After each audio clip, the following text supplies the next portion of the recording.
우리의 주인 되신 삼위 하나님이시여 참으로 감사합니다.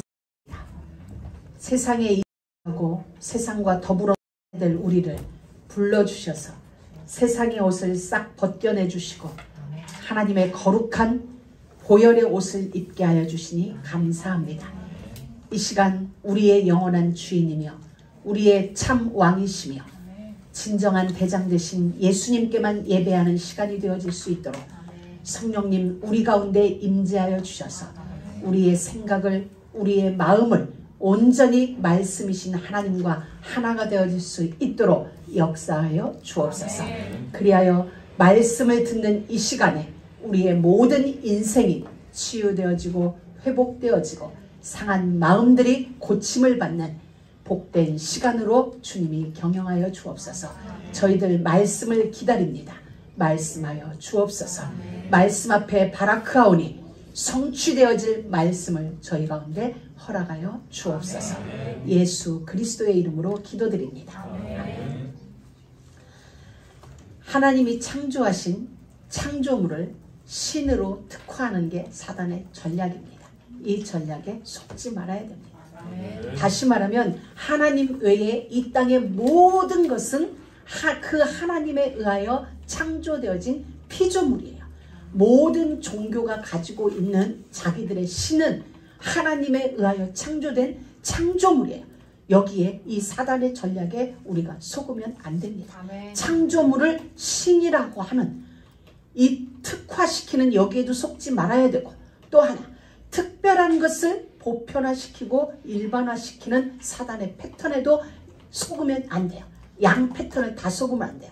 피조물을 신이라 하는 것에 속지 말아야 되고, 신을 피조물처럼 내려놓는 이것에도 속지 말아야 됩니다. 속지 않으면 우리는 영원히 하나님과 함께하는 임마누엘의 축복이 누려져요. 하나님의 관점으로, 언약의 관점으로, 복음의 관점으로 세상을 볼 수 있는 그런 은혜가 우리에게 주어지고 누려지게 됩니다. 그런데 이게 놓쳐지면 우리의 관점에 변화가 생겨요. 다시 말하면 우리의 관점이 아니라, 우리 예배 전에 잠깐 선입견이라는 것에 대해서 얘기를 했는데, 우리의 관점인 것 같은데 우리의 관점이 아니라 누구의 관점? 사단의 관점. 특별한 것을 일반화시키는 사단의 관점, 일반적인 것을 특별화시키는 사단의 관점이 우리 안에 들어와서 정말 뭐가 된 것처럼, 무엇인 것처럼 우리가 사단에게 속을 수 있다는 것입니다. 그래서 우리는 그렇다. 안 속으면 이기는구나. 안 속으면 되는구나. 왜? 우리는 하나님의 형상대로 지음받은 하나님의 자녀요. 하나님의 생기가 우리 안에 있어요. 하나님의 창조적 명령권이 우리 안에 있기 때문에 속지 않으면 그 창조적 명령권이 우리를 통하여 온 땅을 향하여 발동되기 시작해요. 그러면 모든 것이 재창조되어지고 역전되어지고 비틀어지는 것이 정상으로 돌아와지는 그런 은혜가 있어요. 지금은 언약 외에는 모든 게 뒤집어져 있어요. 뒤바뀌어져 있어요. 비진리가 진리처럼, 거짓이 참인 것처럼, 진짜가 아닌 것처럼, 아닌 게 진짜처럼 지금 온 세상은 뒤죽박죽 되어졌어요. 혼돈 속에요. 혼돈과 흑암으로 가득한 이곳에 우리가 그걸 분별할 수 있는 건 우리로서는 안 돼요. 학문으로도 되어지지 않는 거예요. 그 어떤 것으로도 다르게 판별할 수 있는 것이 이미 상실된 시대 속에 살고 있다고 보면 되어져요. 그러하니 우리는 언약으로 돌아가서 언약의 관점으로 보아야지 알 수가 있어요. 그래서 하나님은 그 큰 방주에 문을 딱 하나만 열어주실 거예요. 문도 하나요, 출입하는 문도 하나요, 구원의 길도 그리스도 한 문이요, 창문도 딱 하나인 거예요. 생각해 보세요. 그 큰 방주에 창문이 하나, 그것도 저 꼭대기 하나야. 그러면 야, 이 안이 어떻고 바라볼래 바라볼 수가 없어. 그리스도 외에는 보지 못하도록 하나님 그렇게 우리에게 원리를 만들어 주셨어요. 그 눈으로 봐야 정확하다는 거예요. 그래서 오늘은 안 속으면 이겨요. 백전백승의 길이 뭐냐? 속지 않으면 이겨요. 왜냐하면 우리는 이미 십자가로 승리해 놓으신 그리스도의 승리의 깃발을 가지고 우리의 삶은 지금 진행되고 있어요.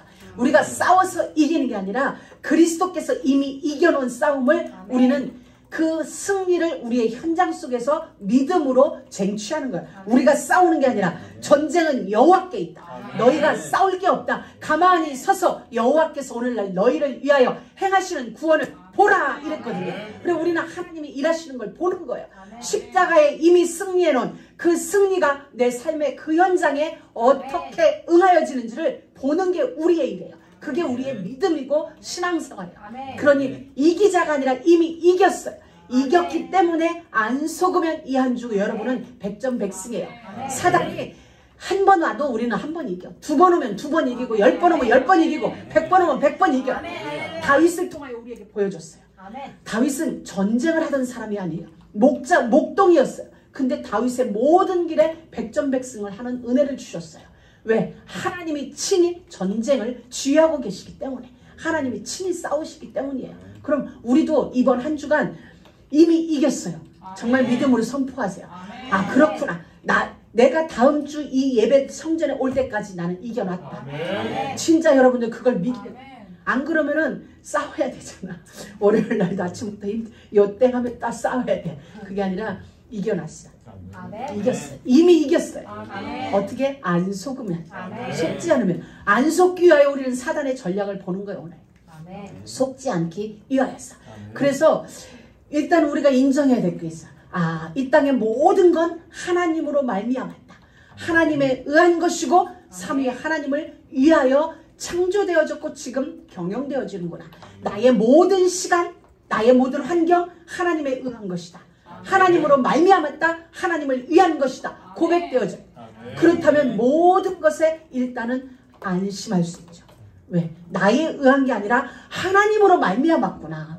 이게 좋은 일이든 그렇지 않은 일이든 내게 문제가 있든 문제가 있지 않든 하나님으로 말미암았다면 우리는 거기에 대하여 가부를 말할 수 없노라. 그게 우리한테 되어지는 거죠. 하나님으로 말미암았다면 그 시간이 어떤 시간이든 이게 안 되니 우리는 상황에 반응하는 거야. 상황에 반응하는 게 아니라 하나님의 계획에 반응하는 거야. 상황은 우리하고 상관없어. 왜? 어떤 상황이든 내가 하나님의 언약 가운데 있으면 그 모든 건 우리를 위하여 경배하는 것이 될 수밖에 없어요. 모든 만물은 그리스도 그 이름 앞에 무릎을 꿇게 되어 있어요. 경배하게 되어 있어요. 하나님만을 경배하게 되어 있어요. 그 하나님이 어디 계세요? 우리 안에 계세요. 성삼위 하나님이 지금 내 안에서 이 땅을 경영하고 계시니 우리가 확신만 가지고 있다면 우리의 상황은 우리에게 복종되게 돼 있어요. 이 언약이 놓쳐지면 내가 상황에 굴복당해야 되는데 언약이 분명하면 어느 곳을 가든지 간에 나의 위치와 포지션과 상관없이 복종되게 돼 있어요. 결국은 굴복해 들어오는 것이 성경의 원리고 하나님이 이 땅을 경영하는 원리예요. 아, 속지 말아야 되겠다. 안 속으면 되는구나. 그러자니 하나님을 내 삶의 중심에 딱 두세요. 하나님을 내 삶 중심에 둔다는 게 무슨 말이에요? 말씀을 내 안에 둔다는 거예요. 말씀이 하나님이시기 때문에 하나님은 우리와 말씀으로 교제하세요. 그렇기 때문에 그 말씀을 내 가슴에 담아두는 거예요. 말씀을 담아둔다는 건 그 말씀이 내게 늘 묵상되어지는 거예요. 내가 숨을 쉬는 개념 없이 나 지금 숨 쉬어 기다려봐 숨 쉬고 얘기해. 우리 이러지 않잖아요. 그냥 얘기하면서도 숨 쉬어. 화내는 시간에도 숨 쉬어. 무엇을 하면도 우리는 이 호흡은 나와 상관없이 자연스럽게 내 삶의 일부가 되어져서 그냥 자기의 패턴대로 움직여지는 게 호흡이에요. 그런데 그렇다면 이 말씀이 내게서도 거기까지 가야 돼요. 숨 쉬자 그래서 숨 쉬는 게 아니라 자연스럽게 호흡이 이루어지듯이 우리 안에서 말씀을 기억해야지 묵상해야지가 아니라 말씀이 내 안에서 자연스럽게 운행되어지는 거예요. 그게 우리 안에 이루어진 삶의 중심이 하나님이 되자는 건 그렇지 말씀이 그냥 내 삶이 되어서 알아서 움직이는 거 자연스럽게 이상한. 자, 그리고 내 삶의 가장 넘버원이 누구냐? 말씀이에요. 하나님이시죠. 성삼위 하나님이 내 인생의 넘버원. 그게 되어져야 아 하나님이 우리의 삶 가운데 개입하셔서 그렇지 내가 저들의 머리지 내가 저들 인생의 주인이지 그게 되어지면 주인이 우리 삶에 오셔서 자기 삶을 살아요. 우리의 머리 되신 그분이 우리가 인정만 해드리면 당신이 나의 주인입니다. 나의 머리입니다. 왕입니다. 인정하면 그분이 내 삶으로 오셔서 인정하는 그 시간 오셔서 나를 통치하세요. 나를 다스리고 경영하세요. 그러하니 실패가 없는 거예요. 실패가 아닌 게 되어지는 거예요. 이 원리 속에서 우리는 오늘 움직일 거예요. 우리 지난 시간에 잠깐 놓치고 간 말씀이 있어요. 7절이에요. 자, 그들이 눈이 밝아 자기들이 벗은 줄을 알고 무화과 나무 잎을 엮어 치마를 하였더라. 이게 이제 지난주 마지막 메시지예요. 자, 벗은 줄을 알았어요. 그 이전에 2장에 보면 2장 마지막 절에 보면 아담과 그 안에 두 사람이 벌거벗었으나 부끄러워하지 아니하니라. 왜 안 부끄러웠어요? 나니까 안 부끄러운 거야. 여러분들 그 샤워하러 들어가서 혼자 샤워하면서 쑥스럽다고 수건으로 막 가리고 샤워해? 안 그렇거든. 왜? 자랑스럽게 샤워해. 아, 나구나. 구석구석 나구나. 아니, 내가 나를 보면서 어머 샤이에 샤워 못하겠어. 그럼 이거 멘탈에 문제 있는 거지. 네. 그가 나였거든요. 아담과 하와가 나였어. 나이니 벌거벗었는데 부끄러움이 있지 않았어요. 그런데 오늘 7절에 보니까 부끄러워졌어. 왜 부끄러워졌지? 내가 아닌 게 된 거죠. 둘 사이에 분열, 둘 사이에 틈이 생긴 거예요. 이 틈이 생기니 난 줄 알았더니 나가 아니네. 저 사람을 이만큼 놔두고 보니까 객관화시켜 보니까 부끄럽네. 벗은 게 부끄럽네. 이렇게 되어진 거예요. 자, 그렇게 되다 보니 이 부끄러움을 가리워야 되겠어요. 가리우는 게 뭐야? 무화과 나무 잎을 엮어 옷을 하는 거예요. 근데 여러분, 무화과 나무 잎은 옷이 될 수 없어요. 옷을 이룰 수 없어요. 그게 하나님이 우리에게 보여주시는 거예요. 인간의 수고로는 그 문제가 해결되지 않는다. 너희의 노력으로 그 수치가 가리워지지 않는다라는 것을 우리에게 보여주시는 거예요. 자, 우리 이사야 59장 한번 보도록 하겠습니다. 이사야 59장 6절 말씀 한번 같이 읽습니다. 하나님이 무화과 나무 잎을 뭐라고 설명해주고 계신지 우리 같이 읽습니다. 그 짠 것으로는 옷을 이룰 수 없을 것이요 그 행위로는 자기를 가리울 수 없을 것이며 그 행위는 죄악의 행위라 그 손에는 강포함이 있으며. 너무나 멋있다고 표현해야 되나? 하나님 진짜 완전하시죠. 그 짠 것으로 너희가 무화과 나무 잎을 막 짜. 근데 그건 옷을 이룰 수가 없어. 자, 다시 돌려줘 보세요. 그리고 너희들의 행위, 무화과 나무 잎을 엮어서 계속적인 그 행위로는 무엇을 가릴 수 없어? 자기의 수치를 가리울 수 없다. 오히려 그렇게 하는 행위는 죄악이다 라고 이야기를 하고 계시는 거야. 우리의 노력이 죄악이라는 거예요. 우리의 어떤 행위가 우리의 수치를 가리우기 위한 행위가 죄악이라고 지금 하나님이 우리에게 판명을 해주고 계세요. 그럼 도대체 이 행위는 무엇이기에 하나님은 무화과 나무 잎을 엮는 이 행위를 죄악으로까지 말씀을 해주셨을까? 인간들은 자기의 수치를 가리기 위해서, 나를 가리우기 위해서 무엇을 해요? 종교를 만들어. 종교는 사람이 만든 거야. 복음은 하나님이 우리를 찾아오신 게 복음이고, 종교는 내가 하나님을 찾아가겠어. 내가 하나님을 만나보겠어. 나의 노력으로, 선행으로 무엇인가를 해서 하나님을 만나고자 하는 나의 노력. 그게 종교고 선행인 거죠.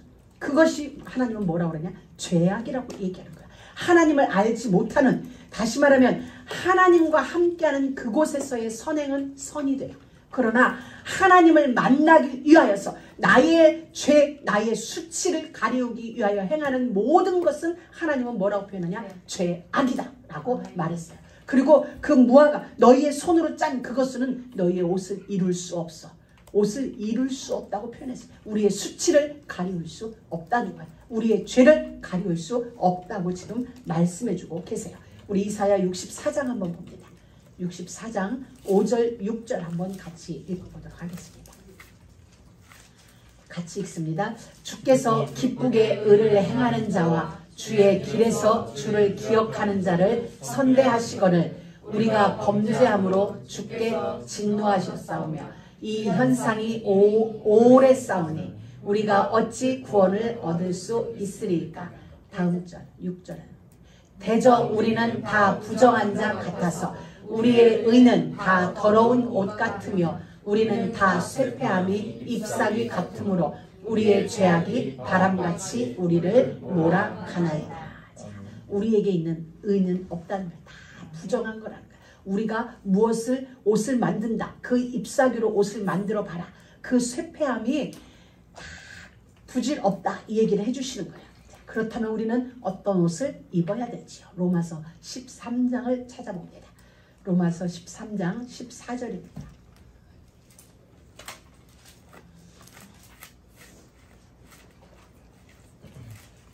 같이 읽습니다. 오직 주 예수 그리스도로 옷 입고 정욕을 위하여 육신의 일을 도모하지 말라. 누구로 옷 입어요? 예수 그리스도로 옷 입고.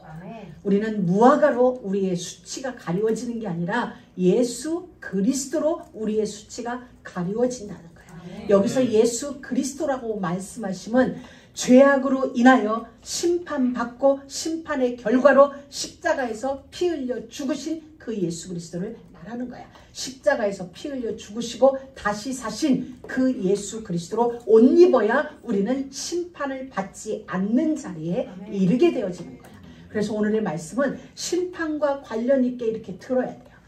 예수 그리스도다라는 얘기는, 십자가라는 얘기는 심판의 결과로 십자가를 지신 거예요. 죄를 지은 인간이 그 죄에 대한 심판의 결과가 죽음이었거든요. 그래서 십자가다면 아 그렇구나, 내 죄는 심판을 이미 끝냈다, 이게 십자가예요. 그래서 이 아담과 하와가 부끄럽다는 건 둘 사이에 균열이 생긴 거야. 분열이 생긴 거야. 근데 이 분열은 어디로부터 생겼어요? 하나님과 나 사이에 틈이 생기니 이 틈이 인간관계의 틈으로 연결되어지는 거예요. 그래서 우리는 인간의 틈을 어찌하기 위하여 노력하는 것이 아니라 하나님께로 돌아간다. 하나님께로 돌아가야 균열이 막혀요. 하나님께로 돌아가야 분열되어진 그 틈이 복음으로 메워져요. 우리의 틈 사이로 십자가의 강이 흘러감으로 모든 게 회복되어지는 은혜가 있게 되어지는 겁니다. 자, 이제 우리는 사단의 특징을 봐야 되겠어요. 지피지기면 백전백승이에요. 적을 알아야 우리가 알 수 있는 거죠. 그래서 전쟁에서도 전략을 필요로 하는 게 그들을 알기 위한 거잖아요. 그들을 알기 때문에 이 전략을 쓰는 거죠. 근데 우리는 사단을 모르는데 사단은 우리를 너무나 잘 알아. 그래서 우리가 백전백패를 그동안 해왔던 거야. 근데 이제 우리는 사단을 알아야 되겠어요. 정확하게 두리뭉실이 아니라 진짜 알아야 되겠어요. 자, 이사야 14장 한번 봅니다. 14장 12절에서 15절까지. 이게 사단의 첫 번째 특징입니다. 사단의 특징이 뭐냐면 하나님과 같아지려 끊임없이 시도하는 거예요. 자기는 실패했어요. 하나님과 같아지려다가 이미 실패했기 때문에 실패한 자기는 이제는 못해. 왜? 이미 자기는 그 하늘나라로 올라갈 수 없어요. 하나님이 경계선을 딱 둬서 사단은 절대 침범하지 못하도록 구분 지어놨기 때문에 하나님의 형상대로 지음받은 우리를 미혹하는 거야. 네가 하나님과 같이 될 수 있어. 자기의 실패한 걸 우리를 통하여 대리만족하려고 우리를 유혹하는 거야. 네가 하나님과 같이 될 수 있어. 이것만 해봐. 돈을 따라가. 돈이 너를 하나님 만들어줄 거야. 명예를 따라가봐. 명예가 너를 하나님 만들어줄 거야. 권력 한번 만져봐. 권력이 너를 하나님과 같이 만들어줄 거야. 자, 우리 같이 읽습니다. 가장 높은 구름에 올라 지극히 높은 자와 비기리라 하도다. 다음 절. 그러나 이제 내가 음부 곧 구덩이의 맨 밑에 빠지오리.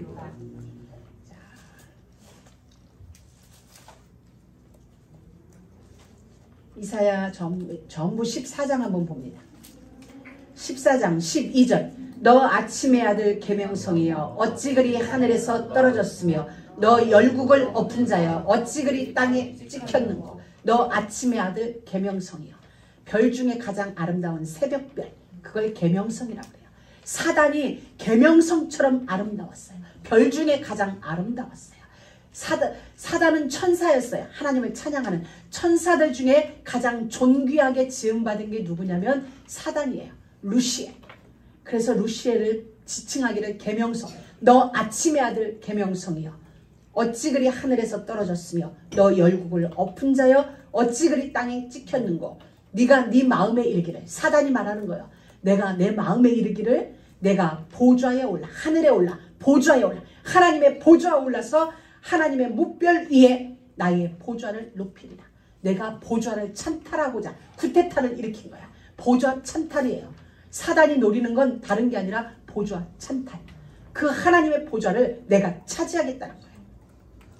그리하여 내가 북극 지폐의 산 위에 좌정하리라. 가장 높은 구름에 올라 지극히 높은 자와 맞짱 뜨리라, 비기리라, 이 말인 거야. 하나님이 아이고 요 하룻강아지 범무서운 줄 모르고 하나님이 한 방에 쳐버린 거죠.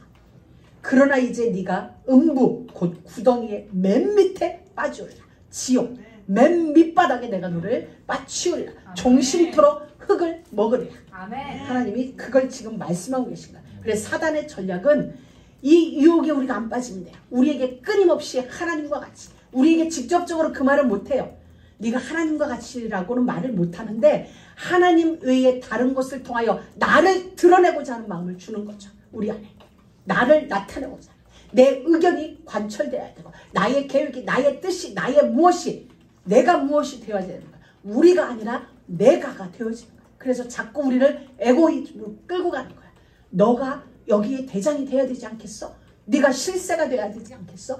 네가 돼야 되지 않겠어? 이렇게 하나님이라고 말하는 않는데 나를 주장하게 만드는 거예요. 그러다 보니까 사단에 의하여 우리의 고집이 더 완고해지는 거예요. 고집은 내가 내 인생의 주인이 되어졌다는 뜻이에요. 우리는 고집이 아니라 하나님의 뜻 앞에 그냥 엎드리면 돼요. 내 뜻이 묵살되어지는 민망함을 맞이하더라도 주의 뜻이 이루어진다면 기꺼이 이게 되어지면 이 올무에 걸리지 않아요. 아멘. 그래서 우리는 교만할 게 없어요. 물론 하나님이 여러분들에게 교만의 요소를 준 게 있을 수도 있어요. 어떤 사람은 이런 재능, 어떤 사람은 저런 재능 주었어요. 그러나 여러분, 모든 것이 하나님으로 말미암고 하나님에 의한 것이고 하나님을 위한 것이라면 교만은 무례인 거죠. 하나님 앞에 무례함이죠. 내가 나의 재능을 갈고 닦아서 됐다면 혹시 모를까. 하나님으로 말미암았다면 교만은 내게 아니에요. 속으면 안 돼요. 하나님이 내게 주셨구나. 하나님이 나에게 이 은혜를 주셨다면 하나님이지 나의 교만이 될 수 없는 거예요. 그래서 우리는 이 노교만이다. 교만이 아니라 그렇다면 우리는 어떻게 돼야 돼요? 감사요. 또 하나는 모든 것은 이미 충분합니다. 하나님 됐습니다. 감사합니다. 충분합니다. 만족합니다. 근데 사단은 우리에게 다른 쪽으로 너 아직 충분하지 않아. 너 만족되지 않았어. 이런 거 가지고 감사? 아니야. 너 그래도 잘하고 있어. 이 사단의 속성이 우리 안에 들어와 깊이 뿌리내린 게 뭔지 알아요? 여러분, 칭찬 들으면 기분 좋죠. 뭔가를 했을 때 칭찬 들으면 기분이 좋죠. 근데 뭔가를 했는데 칭찬을 안 들으면 왠지 힘이 빠져. 바로 이거예요. 소리 없이 우리 안에 오랫동안 우리 안에 자리 잡은 거. 자리 잡은 게 그거예요. 칭찬을 들어도 진짜 내 마음에서부터 하나님으로 말미암았으니 하나님의 은혜입니다.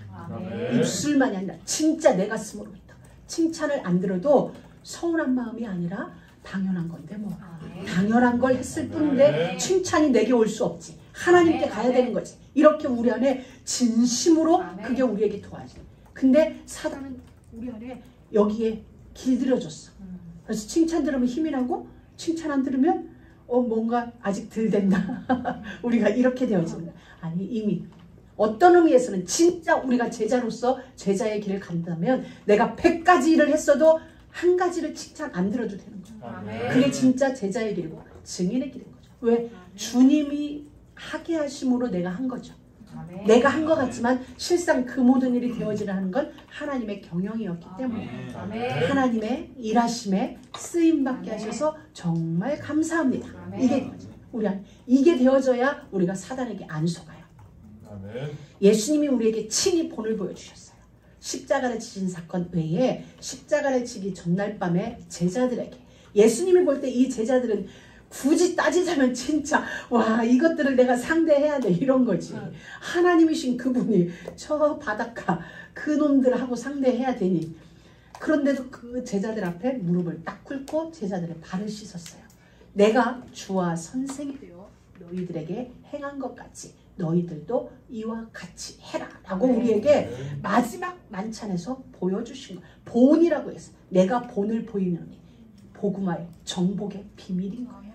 그리고 정복의 비밀 이전에 내가 넘어지지 않는 비밀이에요. 바울이 그랬죠. 나는 날마다 죽노라. 이런 것은 모든 사람을 세운 후에 내가 넘어질까 봐 나는 날마다 죽는다. 왜? 그토록 수많은 사역을 행한 바울이 어느 날 무너질 수 있거든. 사단의 이것에 한 방에. 그러니까 날마다 죽는다. 왜? 모든 사람 세워놓고 내가 마지막에 넘어가면 안 되는 거잖아요. 그게 뭐 오늘날 통일교 문선명 그분이 장로님이셨어요. 은혜 많이 받은 장로님, 기도 많이 하시는 장로님. 그러다 보니 하나님이 그에게 치유의 은혜도 줬고 여러 가지 은사를 준 거예요. 그러다 보니 목사님보다 장로님 앞에 사람들이 모이기 시작해요. 와, 기분 좋죠. 내가 뭐가 되어지는 거예요. 그렇게 해서 만들어진 게 그건 거예요. 교만이라는 것은 패망의 선봉이고 앞잡이에요. 우리는 어떤 것에 있어서도 그리 되지 않기를. 두 번째로 사단의 특징이 뭐냐? 거짓의 압이에요. 거짓말을 제 것처럼 해요. 요한복음 8장 44절에 저는 처음부터 거짓말자 살인한 자요 진리가 그 속에 없으므로 복음이 들어갈 자리가 없는 거야. 우리가 세상 살아가다 보면 사람들을 만나게 돼요. 근데 거짓말을 하는 사람을 만날 수 있거든요. 쟤는 왜 이렇게 거짓말을 해? 거짓말을 밥 먹듯이 하지? 당연하지. 진리가 그 안에 없으니. 거짓말의 압이 사단이 그 안에 있으니 거짓말을 제 것처럼 하는 건 당연해요. 근데 우리가 그 원리를 모르니까 어떻게 저렇게 거짓말을 밥 먹듯 해가 아니라 아하 진리가 그 속에 없음이로구나. 이게 보여지면 되는 거야. 아, 진리가 그 속에 어찌하여 들어갈 수 있을까? 그래야 사단은 끊임없이 우리를 속이는 거야. 계시록에 보면 백마탄 흰 말을 탄 자가 두 파트에 나와요. 하나는 예수님이고 하나는 마귀예요. 마귀 사단이 예수님 흉내를 내는 거야. 예수님처럼 자기도 흰 말 타고 예수님과 같이 하얀 옷을 입고 인간 세계에 나타나. 그러니까 사단은 거짓말이 그건 흉내가 아니라 거짓말인 거지. 자기가 예수님인 것처럼 인간 세상에 나와서 사람들을 속이는 그 작업을 하는 거야. 그러니까 죽지 않는다라고 얘기하는 거예요. 하나님은 죽으리라고 했는데 안 죽어. 거짓말을 밥 먹듯이 해야 되는 사단한테 우리가 속으면 우리도 똑같은 수준인 거지. 아, 사단은 거짓말자이구나. 사단은 어찌하든지 나를 하나님화 되려고 하는구나. 나를 스스로를 신의 자리로 올려놓으려고 하는구나. 이 거짓말. 그리고 또 하나는 사단은 참소하는 자예요. 끊임없이 하나님 앞에 고발해요. 또 어디다 고발해요? 우리의 양심에 고발해요. 네가 그래도 예수 믿으면서 라고 끊임없이 우리 양심에 참소하고 하나님 앞에 참소하고. 이 참소가 언제 끝나냐면 계시록 12장 10절에 보면은 참소하는 자를 내어 쫓아버리는 일이 벌어져요. 그래서 예수 믿는 사람들은 조금 뻔뻔한 게 나아요. 양심적인 사람보다는 뻔뻔한 게 나아요. 우리 목사님은 옛날에 이렇게 표현했어요. 포항제철 원단을 깔아라. 포항제철 원단 깔고 은하의 보좌 앞에 나와라. 죄 졌어. 그래서 교회에 오는 거야. 나 죄 졌기 때문에 지금 예수 이름 부르는 거야. 나 죄 졌기 때문에 지금 찬양하는 거야.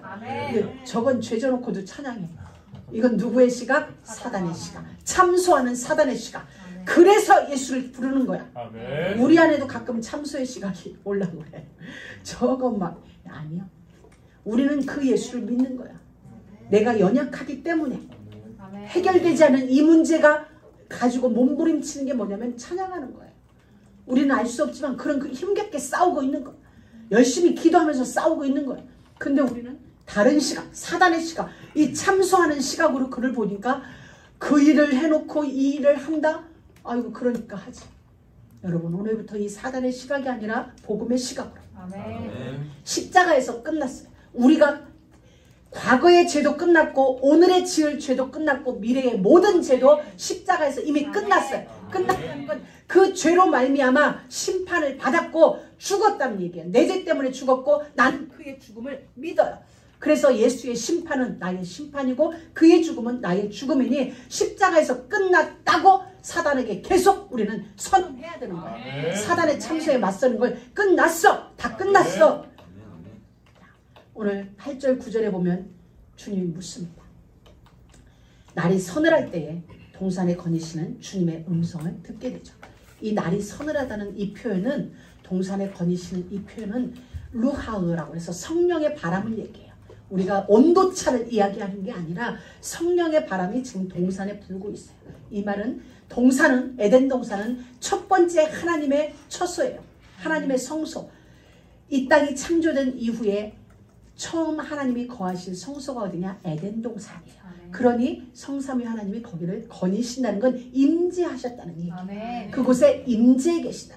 오늘 내가 여호와의 성전이다. 그럼 하나님이 내 안에 임재해 계시면서 성령으로 우리를 움직이고 계시는 그 표현을 이야기하는 거야. 날이 서늘할 때, 저녁 때에 바로 그런 뜻이 아니고. 그런데 아담과 그 아내가 하나님의 낯을 피하여 동산나무에 숨었어요. 여러분, 진짜 좋은 사람, 진짜 사랑하는 사람, 나의 애제를 거우는데 숨나요? 숨바꼭질 하는 게 나 잡아봐라 외에는 안 숨지. 근데 지금 뭔가 문제가 온 거예요. 그러니까 지금 숨는 거예요. 숨어서 하나님이 찾아오세요.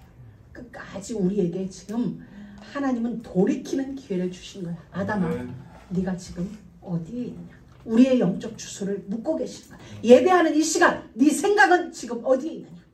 예배하는 이 시간에 네 마음은 지금 어디에 있느냐? 너의 삶의 네 주소는 어디에 있느냐?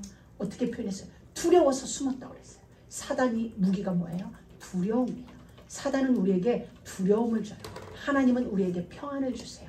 화평의 마음을 주세요. 사단은 우리에게 두려움을 줘요. 두려워서 숨었나이다. 8절 9절을 보면 아담아 네가 어디 있느냐 물었을 때 아담이 대답해요. 내가 두려워서 숨었나이다. 그런데 우리는 진짜 담대해야 될 이유가 뭐냐면 끝났기 때문에 십자가에서 진짜 믿으세요. 진짜 믿으세요. 우리 요한복음 16장 7절 한번 읽어보도록 하겠습니다. 요한복음 16장 7절입니다. 우리 같이 읽습니다. 그러하나 내가 너희에게 실상을 말하노니 내가 떠나간 것이 너희에게 유익이라. 내가 떠나가지 아니하면 너희에게로 오지 가면 내가 그를 너희에게로 보내리니. 아멘. 자, 여기서 떠난다는 표현은 무슨 말이에요? 우리가 자칫 그냥 읽으면 예수님과 성령님이 임무교대하는 것처럼 느껴질 수가 있어요. 내가 떠나면 보혜사가 너희에게 올 것이다 라고 생각할 수 있어요. 근데 그게 아니라 떠나가신다는 건 십자가 사건이 이루어져야 되는 거야. 내가 십자가를 지어야 된다. 내가 죽어야 된다. 그리하여야만 보혜사가 너희에게 오셔서 일을 이루실 거예요. 임무교대 차원이 아니에요. 그리고 예수님은 이 땅에서 자기의 할 일을 다 했기 때문에 하나님 나라에 올라가서 보좌 우편에 계신 것이 아니라 요한복음 14장 2절에 보면 내가 너희를 위하여 처소를 예비하러 가노니.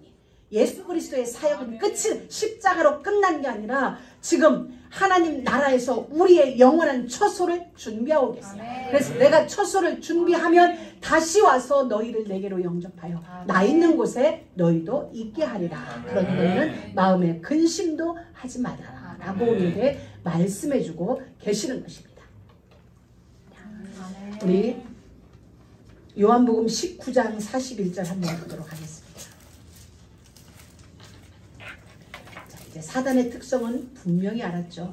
동산 나무속 그늘 아래 숨어있던 이들에게 하나님은 찾아오셨어요. 그리고 물으세요. 네가 어디에 있느냐? 이 말씀은 우리의 영적 주소를 묻는 그 음성이에요. 그러나 그 내면에 진짜 우리를 찾아오셔서 우리를 부르시는 것은 회복시키시려는 회복의 음성이에요. 우리를 원래대로 회복시키겠다. 지금 너는 내가 두려워서 숨었지. 무너진 이 분열되어진 이 관계를 어찌할 수 없어서 부끄러워서 두려워서 숨었지. 그러나 나는 너를 회복시키러 온 거야. 심판은 심판이 아니라 동전의 양면처럼 한쪽은 심판이지만 한쪽은 치료와 회복의 역사가 있는 거야. 그래서 우리를 찾아오실 때 우리는 두려울 수 있지만 두려움이 아니라 하나님이 나를 회복시키기 위함이구나. 나를 치료하시기 위함이구나. 나와 관계 속에 벌어진 그 틈을 복음으로 메우시기 위하여 내게 오셨구나. 그럼 나는 두려워 숨는 게 아니라 하나님 앞에 나와야 된다. 하나님 내가 여기 있습니다. 내가 벗었으므로 두려워 숨는 게 아니라 벗었기에 주님 앞에 나옵니다. 내게 있는 이 틈을 어찌할 수 없었어. 내 힘으로는 무화과 나무 잎을 엮을 수 없으니 주님 앞에 나옵니다. 우리는 모든 것을 이제 사단을 이용하면 돼. 여기 이용하면 돼. 사단의 우리가 전략을 알아요. 하나님의 말씀을 트위스트해서 왜곡시켜서 과장되게 우리에게 거짓말하는 자. 그럼 우리는 그렇구나. 우리는 사단을 이용하는 거지. 오히려. 그래, 나는 버섯기에 주님 앞에 와. 수치스럽기에 주님 앞에 오고, 부끄럽기에 주님 앞에 와. 죄를 졌기에 주님 앞에 오고, 분열이 생겼기에 주님 앞에 와. 뻔뻔하다는 말 괜찮아. 나하고 상관없어. 나는 지금 주님이 절대 필요해. 주님이 있어야 되기 때문에. 우리는 그래서 오늘도 주님을 부르는 거예요. 요한복음 19장 41절 봅니다. 저는 이번 말씀을 준비하면서 제가 제일 은혜 받은 게 이거예요. 우리 같이 읽습니다. 예수의 십자가에 못 박히신 곳에 동산이 있고 동산 안에 아직 사람을 장사한 일이 없는 새 무덤이 있는지라. 여러분 이렇게 돼야 돼요. 잘 보세요. 예수님의 십자가는 동산 위에 있었다. 동산 위에 십자가가 있었고 그 동산 한곁에 무덤이 있었다. 이렇게 돼야 돼요. 사실 문장을 따지자면. 근데 예수의 십자가에 못 박히신 곳에 동산이 있고 라고 약간 분리된 느낌의 문장을 우리에게 주셨어요. 이걸 원래대로의 뜻을 설명하면 동산은 하나님이 성소라고 얘기했어요. 저는 오늘 이 그림 이걸 보고 동산 안에 십자가처럼 참 좋았어요. 이 꽃꽂이를 보면서 예수의 십자가에 못 박히신 곳에 그곳에 동산은 회복되어져요. 이해된 신의 은혜가 있길 주의 이름으로 축복합니다. 예수님이 죽으셨어요. 십자가에서 죄 때문에 나의 죄 때문에 우리의 죄 때문에 죽으셨고 거기서 피 흘리셨어요. 심판을 끝냈어요. 심판받았다는 거예요. 죽었다는 건 심판 결과예요. 예수님이 우리의 모든 죄의 심판대로 결과대로 죽으셨어요. 죽으셨는데 그곳에 동산이 만들어진 거예요. 죽으신 그 자리에 하나님의 동산이 하나님의 임재의 역사가 이루어진 거예요. 내가 죽어진 그곳에 하나님의 임재되어지는 성소가 만들어진 거예요. 창세기 1장에서 3장은 동산에서 벌어진 이야기예요. 그리고 그 동산은 문제가 생겨서 쫓겨났어요. 동산과 나는 이제 분열되어졌어요. 분리되어졌어요. 다시는 동산으로 돌아갈 수 없는 우리예요. 그 동산을 사모하며 에덴이 회복되기를 위하여서 인류는 지금껏 그 회복의 여정, 에덴 동산의 회복을 꿈꾸며 인류는 지금껏 순례길에 나섰어요. 근데 하나님은 그 방법을 알려주셨어요. 예수의 십자가에 못 박히신 그곳이 동산 회복의 길이다. 여러분 정말 십자가의 그 언약이 우리 안에 살아서 우리 안에 동산이 회복되어지는 예수 그리스도의 심판받고 죽으심이 동산을 회복하는 길이다. 더 이상 이제는 순례의 길이 아니구나. 십자가로 돌아가면 되는구나. 십자가 그곳에 동산이 회복되어지고 에덴 동산은 십자가 그곳에 이루어지는 거예요. 그래서 예수님이 길이 되신 거예요. 에덴으로 돌아가는 길. 내가 곧 길이요 진리요 생명이다. 내가 에덴을 회복하는 길이다. 에덴으로 돌아가는 길이다. 이 말씀을 지금 우리에게 말씀해 주세요. 무너진 동산을 회복하는 길 예수 그리스도의 십자가. 그 십자가에서 그분은 심판받아 죽으셨어요. 그의 죽으심이 우리에게 모든 걸 회복하는 길이 되어졌습니다. 정말 하나님과 소통되어지는 그 은혜를 주신 거예요. 아까 우리 조금 전에 말씀 봤죠. 내가 떠나가는 것이 유익하다. 그래야 보혜사가 우리 가운데 오신다는 말씀하셨어요. 육신을 입은 우리가 영이신 하나님과 교제하려니 영이 필요한 거예요. 영과 육은 교제가 되어질 수 없어요. 그러하니 육신을 입은 우리가 영으로 옷 입고 하나님을 만나야 되는데 보혜사를 우리에게 주신 것은 막혔던 모든 것들을 뚫어내고 하나님과 소통하는 그 길을 여시겠다는 거예요. 예수님이 죽으심으로 동산이 회복되어지고 여호와 하나님이 이곳에 거니시고 나도 그곳에 있고 보혜사가 우리에게 와요. 우리에게 오는 길은 그가 죽으셔야 돼요. 그러니 그의 죽으심이 보혜사를 우리에게 줌으로 말미암아 소통을 열어놓으셨어요. 회복을 열어놓으셨어요. 하나님과 나와 그 틈이 이제는 다시 회복되어지는 그 은혜를 주신 거예요. 분열이 끝났어요. 균열이 끝났어요. 이제 하나님과 내가 하나가 되어지는 비밀 성령 임하십니다. 이제 우리가 알았어요. 이제 12절부터 우리 창세기 3장으로 돌아갑니다. 이제 하나님은 우리에게 알게 하셨어요. 사단의 특징도 알게 하셨고 이제 무엇으로 우리가 회복되고 소통되는지 알게 하셨어요. 이제 죄의 근원을 캐는 작업을 한 번 더 하나님은 우리에게 말씀해 주고 계세요. 창세기 3장을 읽다 보면 우스워. 이거 남자들 우스워. 이렇게 얘기해요. 하나님이 이렇게 물었어요. 11절에 가서 3장 11절 열어주세요. 남자들이 우스운 게 아니라 인생들이. 자, 누가 너의 벗었음을 네게 고하였느냐? 내가 너더러 먹지 말라 명한 그 나무 실과를 내가 먹었느냐? 그럼 어떻게 해야 돼? 네, 제가 먹었습니다. 이래야 돼. 자, 그 다음 넘겨와요. 우리 같이 읽습니다. 아담이 가로되 하나님이 주셔서 나와 함께 하신 여자 그가 그 나무 실과를 내게 주므로 내가 먹었나이다. 자, 2장에서 뭐라고 그랬어? 내 뼈 중에 뼈요 살 중에 살이라는 거 오늘 뭐라고 그랬어? 그가 벌써 내가 그가 돼버렸어. 이게 끝이에요. 어딘지 그는 끝이 없어. 지구 끝에 그가 있을 수도 있고 요 앞에 있을 수도 있고 이놈들이 말이야 이렇게. 자, 지금부터 남성들은 어떤 일이 있어도 접니다. 저 때문입니다. 알레lu야. 제가 그랬습니다. 이래야지 끝나 형벌이. 그가 이렇게 얘기해. 이거 변덕쟁이들 내 뼈 중에 뼈라고 해놓고 그가 동준 한 번만 더 그가 하면 우리 여성들에 의하여 물매를 맞아. 그가 아니라 납니다. 왜? 나라고 하면은 그가 그 에제르가 내 속에 포함되어 있잖아. 그러니까 멋있는 표현이 뭐냐면 그라고 하지 말고 내가 그랬습니다 할 때는 우리 둘이 공동으로 죄를 졌습니다. 이 말이 되는 거잖아. 왜? 둘이 한 몸이니까. 이 지혜가 떨어진 거야. 그러니까 그라고 표현을 딱 해버려. 그래 알겠어. 그 물은 거야. 그한테 묻는 거야. 네가 말한 그에게 내가 질문해볼게. 그는 뭐라고 대답을 하는지. 그래서 여자에게 묻는 거야.